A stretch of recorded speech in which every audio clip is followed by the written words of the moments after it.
Welcome to Echoes of the Valley, a podcast by Earth Common Journal that explores the power of individuals, communities, and leaders in shaping the future of Edmonton's climate.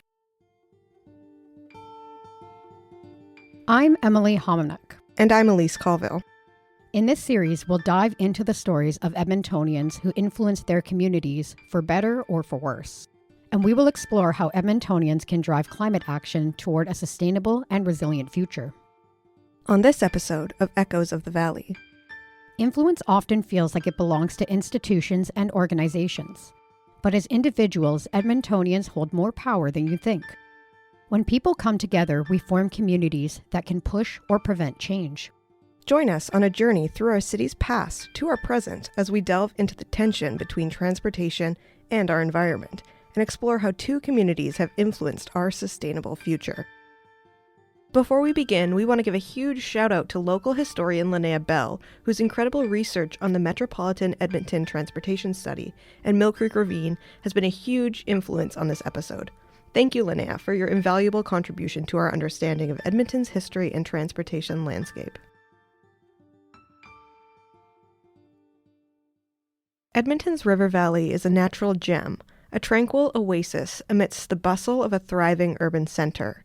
Its beauty is celebrated by locals and visitors alike, and its cultural significance runs deep. However, despite the river valley's idyllic appearance, it conceals many environmental concerns, including one of Alberta's most polluted creeks and green spaces. One of the river valley's most explored branches is Mill Creek Ravine, which has played a crucial role in the city's history. For thousands of years, the area served as a meeting and training ground for Indigenous people, and in 1880, the Papas Chase Cree Reserve was established in the region. However, European settlers in the area vehemently opposed the reserve. After years of dispute, in 1886, the Canadian government removed the Papas Chase band from Mill Creek Ravine and sold the land to industrialists. With the clang of steel and the roar of engines, the Edmonton, Yukon and Pacific Railway Company blazed a trail through the ravine, signaling the start of a new chapter in the area's history. The train brought with it the promise of progress and prosperity, transforming the landscape and ushering in an era of industrial growth. In just a few short years, the once pristine ravine had transformed into a bustling hub of industry, teeming with coal mines, lumber mills, brick yards, and meatpacking plants. With the rise of meatpacking, the area quickly became the industrial backbone of Alberta, as the arrival of countless livestock forever altered the ecology of the ravine. It was a time of rapid change as the landscape was reshaped by the needs of commerce and the relentless march of progress. Despite the initial surge, most of the industrial operations disappeared by the early 1920s, leaving behind a legacy of decay that can still be seen today. The remnants of the factories, including the decayed buildings, clinker from burnt coal, and organic refuse like bone and hair, stayed in the ecosystem. The remnants of a bygone era were picked apart by scavengers, while nature slowly took back the ruins. The industry's bones contaminated the soil, and thus it was unsuitable for certain native plant species to thrive. Today, these haunting vestiges serve as a poignant reminder of the rise and fall of industry in the area, and the enduring power of nature to transform even the most desolate of landscapes. Despite its reputation as a natural oasis in the city, Mill Creek Ravine is one of the most polluted parks in Alberta. The story of Edmonton's river valley in the mid-century was a crossroads between urbanization and conservation, as a proposed highway threatened to destroy the natural landscape that had drawn residents to the city. By the late 1950s, Edmonton's transportation system was overwhelmed by the demands of the growing population, industry, and economy. In response, City Council proposed an ambitious plan, the Metropolitan Edmonton Transportation Study, or METS, a network of 4 to 6 lane freeways that would alleviate traffic congestion in the city. However, the proposed freeway system was not without consequences, as it would destroy hundreds of ravine homes and strip 11% of the river valley's trees. METS predicted that by 1980, the Edmonton metropolitan area's population would increase by 91%, doubling the number of daily trips taken by the average person in the city. The downtown freeway loop would surround the central core and distribute traffic in and out of the central business district without clogging the inner city. Meanwhile, the Mill Creek Freeway would connect the downtown freeway loop to the southeast corner and Highway 2, preserving much of the recreation and beauty of the ravine. The plan also proposed other freeway branches, including the Jasper West, Northeast, 98th Avenue, and South freeways, at an estimated cost of $133 million.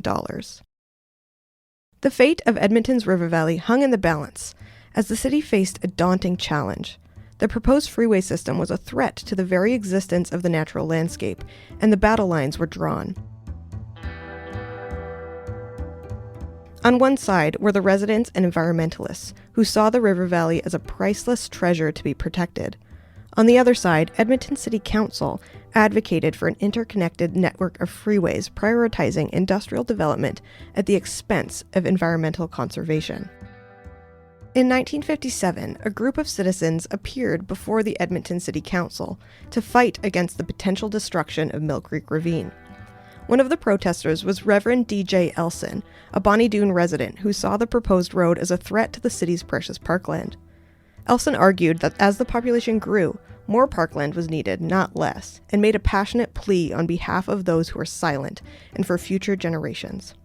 The citizens' determination to protect natural spaces reflected a growing concern for the environment and the need to preserve it for future generations. Despite a heated debate and mounting opposition, the project moved forward, leaving an indelible mark on Edmonton's urban development and its relationship with nature. Carolyn and Richard Nutter's early activism against the Mill Creek Freeway made them key figures in the fight against the Metropolitan Edmonton Transportation Study. When the city identified their modest home in Mill Creek Ravine as an obstacle to the freeway construction, the Nutters rallied their community. They launched a petition campaign to oppose it. Their efforts drew support from 72 out of 75 households in the area, demonstrating the widespread opposition to the project. Despite facing resistance from some who believed the freeway would improve the area's cleanliness or were concerned about their employment, the Nutters and their allies refused to back down in the fight to protect the ravine's recreational value. In 1968, Butch Nutter presented a petition to Edmonton City Council that opposed the Mill Creek Freeway and revealed widespread community resistance to the proposed development. He wasn't alone in his fight, as both individual activists and formal groups, such as the Save Our Parks Association, or SOPA, and the Urban Reform Group of Edmonton, URGE, emerged in the late 1960s to resist the freeway. SOPA, in particular, took a strong stance against the freeway's ecological impact on the Edmonton River Valley and Ravine system, and their protests and petitions gained significant community support. In fact, SOPA was so influential that they were able to force a referendum on the decision to build Capilano Bridge by collecting 1,400 signatures in 1965.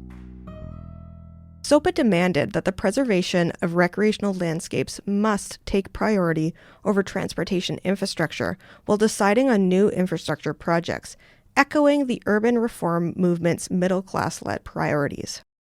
SOPA argued that evaluating human value is beyond the expertise of engineers. Furthermore, SOPA was concerned about the lack of park space for children's development and advocated for parks as vital for recreation and character-building opportunities for younger generations. Roads in the Valley, Kids in the Alley was one of their slogans, underscoring the significance of natural urban spaces and the negative impacts of the proposed freeway on childhood development. SOPA's activism efforts were met with dismissive media coverage, with activists being dubbed as homeowners or housewives. The Edmonton Journal strongly supported the Met's plan and disregarded any dissenting opinions. In the early 1970s, the University of Alberta's Department of Extension played a pivotal role in redirecting the fate of the ravine. Gerald Wright, a department member, joined forces with SOPA to challenge the freeway proposal and introduce a fresh perspective on transportation in Edmonton.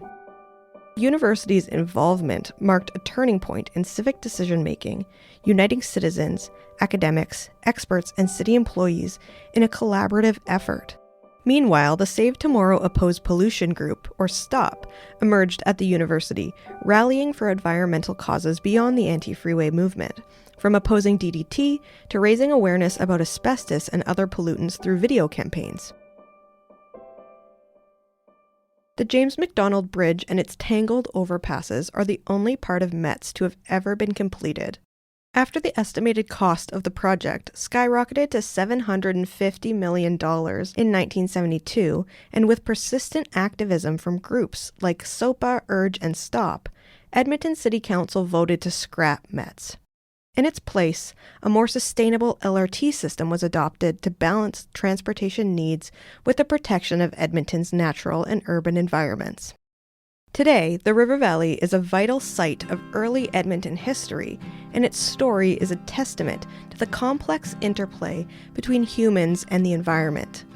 The ravine remains a popular destination for hikers, joggers, and cyclists, with its scenic trails and stunning views offering a respite from the city's frenetic pace.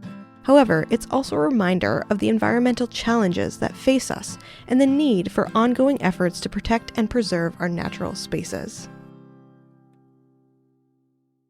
The intervention of the Metropolitan Edmonton Transportation Study, also known as METS, is only one example of the past tension between Edmonton's transportation system and the environment. Today, the city still strives to balance Edmontonians' transportation needs and those of the environment. In 2020, the City of Edmonton proposed the adoption of the 15-minute city as part of their district planning project to make Edmonton's communities and transportation more efficient, accessible, and sustainable.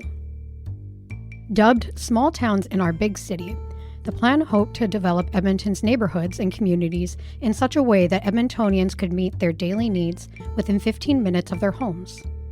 However, what began as a green urban planning effort to make amenities and public transportation more accessible became an international controversy steeped in suspicion and theories of government control over Edmontonians' freedom of movement. On February 10, 2023, 19-year-old Alexa Poza organized a protest in Edmonton to counter the 15-minute city plan based on these controversial theories. By exploring the origins of the 15-minute city and its evolution from an urban planning concept to a source of controversy and fear, we hope to shed light on how the politics surrounding the spaces we occupy and move around in can influence how Edmontonians feel about sustainability. In 2016, the term 15-minute city was coined by Carlos Moreno, a scientist and business professor from Columbia who teaches at the Sorbonne in Paris. As early as 2010, Moreno was thinking about sustainable technology and urban planning. He found himself inspired by community-based urban planning concepts, like the garden cities of the early 1900s, the work of 1960s activist and urban planner Jane Jacobs, the walkable cities of the 1990s, and British low-traffic neighborhoods.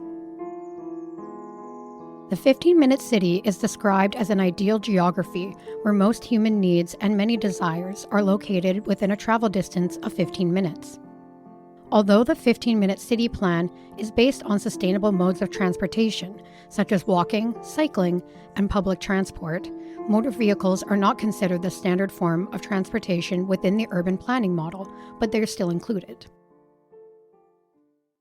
In 2020, the city's Climate Leaders Group Incorporated, also known as C40, a global network of over 100 mayors dedicated to climate action, adopted the 15-minute city concept as a part of their plan to restore health, well-being, and community to their cities as part of the recovery from the COVID-19 pandemic. To understand where the miscommunication started, we need to travel across the pond to Oxford, England. Low-traffic neighbourhoods, or LTNs, have existed in London since the 1970s. But when Oxford City Council announced in September 2022 that their local plan for 2040 included the 15-minute city model, something was lost in translation. The local plan envisioned that by 2040, Oxford would be a healthy and inclusive city where people would have access to housing, community, and employment opportunities. Residents of Oxford were polled on their preferred methods of transportation, and it was found that 84% walk or cycle to parks for recreation, while only 7% drive. By December, social media was rife with theories and disinformation about the plan, claiming that a surveillance system would be used to restrict people to within a 15-minute radius of their homes. Thousands of people, local groups, and public figures took to Oxford's streets, claiming that the government was attempting to restrict and police their freedom of movement to within 15 minutes of their home. Right-wing media personalities like Katie Hopkins and politicians like Tory MP Mark Dolan have influenced the narrative by comparing the British government to Pyongyang, China, where citizens had their personal freedoms restricted. This has been noted as a more inflammatory reaction to anti-green efforts that have appeared across Europe, particularly in Brussels and Paris. This is where fear-mongering surrounding 15-minute cities has barnacled itself to sustainability movements. While the 15-minute city had been included in Edmonton's district plan since 2020, the uproar from Oxford was echoed on Edmonton streets. On February 7th and 9th, 2023, YEG United posted a call to protest on their social media platforms. YEG United is a right-wing conservative organization of members ages 18 to 30 who claim to be empowering youth to engage in free speech and are self-described as a non-profit youth organization.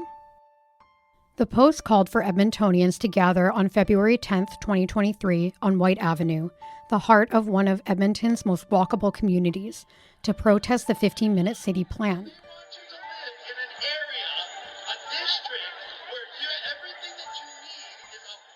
Additionally, the post advertised featured speeches from Chris Sikocha, also known as Chris Sky, an anti-vaccination conspiracy theorist from Ontario, and Benita Peterson, a DJ and karaoke host from Westlock, Alberta.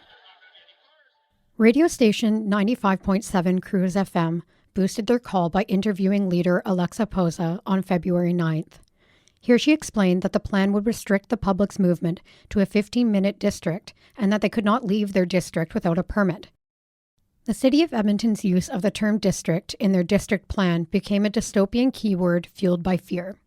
According to the city's district planning report, the term was used to describe how Edmonton is already divided into invisible districts based on existing communities and neighborhoods that the public travel through every day, small towns in our big city. When senior city planner Sean Bull and one of his colleagues attended the protest to answer questions, many of the protesters were open but not convinced by their answers. In the case of the 15-minute city, it is clear that influence has played a significant role in how sustainability efforts are being received and interpreted by Edmonton residents. Instead of focusing on the potential benefits, both to accessibility and sustainability, that may come from the 15-minute city plan, focus is pulled towards the vitriol and misinformation pushed by YEG United. The City of Edmonton is still trying to understand the intricacies of the situation. However, the impacts of this feedback are still not known. Chaos and confusion gripped Edmonton as rumors about the 15-minute city spread like wildfire. But the question on everyone's mind is, what are they trying to achieve? As the dust settles, the truth emerges, revealing the complexity of influence in communication. Edmontonians' attitudes and behaviors towards the spaces they occupy and how they navigate within them significantly impact sustainability efforts in urban planning. Confusion is not just a setback, but an opportunity to learn, grow, and work towards a greener future. What these two stories demonstrate, one historical and one contemporary, is that we hold the power that can influence sustainability initiatives, whether for good or bad.